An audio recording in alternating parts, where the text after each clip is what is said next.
Cheryl Scanlon with Way of Life Coaching, and today we're going to talk about one of those top 10 skills that employers are looking for in their employees. Today's topic is problem solving. I'll begin with an example from my own life. My husband and I were wanting to do a kitchen remodeling project, and one area we were focused on wanting to fix was using the under the stairs space to create a pantry. We live in North Carolina, and these North Carolina homes just don't have a lot of storage. And the door that accessed that space came from the kitchen area, but the hot water heater was right there. So you had about a 3 to 6 inch space to squeeze through there to try and access that lovely space that was underneath there. So we began the discussion, the obvious question of what to do with the hot water heater. We talked about moving it in the garage or dropping it into the crawl space. The problem is plumbing is very expensive, and we wanted this to be a low-cost project. So we stalled. We didn't do anything. My parents came for a visit, and while they were there, I asked my father about this whole situation, and he asked us to explain more about it. And so Tom was explaining to him the details, and in 10 minutes, my dad kind of assessed the situation. And he said, well, what would prevent you from moving the door from the kitchen and moving that door now over into the dining room? So then you have easy access to that space. Never even thought of that. So rather than moving a hot water heater, we were moving a door. A lot less expensive and a lot quicker.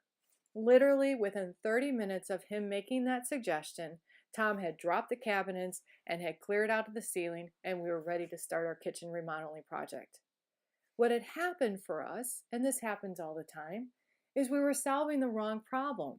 We started out with a good focus, using space underneath the staircase, but as soon as we saw the hot water heater, we lost our focus and we became fixated on that hot water heater. This happens to us in real life. We lose sight of the real problem we're trying to solve, and then we wind up fixing the wrong problem. So, 2 tips I'd like to leave with you today as you step into doing problem solving in the workplace or at home or anywhere where you're at.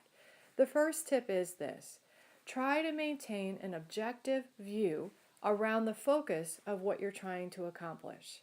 So if we had kept our focus on creating capacity under the staircase, rather than being fixated on that hot water heater, we may have come to that solution on our own. The second is to stay in the question longer. Oftentimes we ask a question, we're so uncomfortable being in that question, and we want an answer that we answer too quick. And then we wind up solving the wrong problem. So the question that we could stay in is, how could we access that space?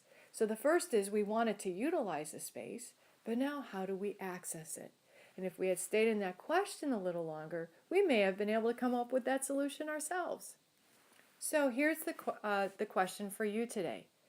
What problem do you have in your life that you want to solve?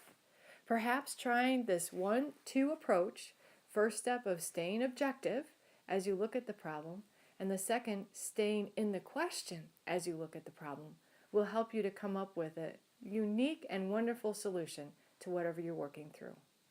If this is an area that you would like to work, we have free e-coaching available to you. There's prompts on the website that will help you to go through that process. We hope that you'll take advantage of that.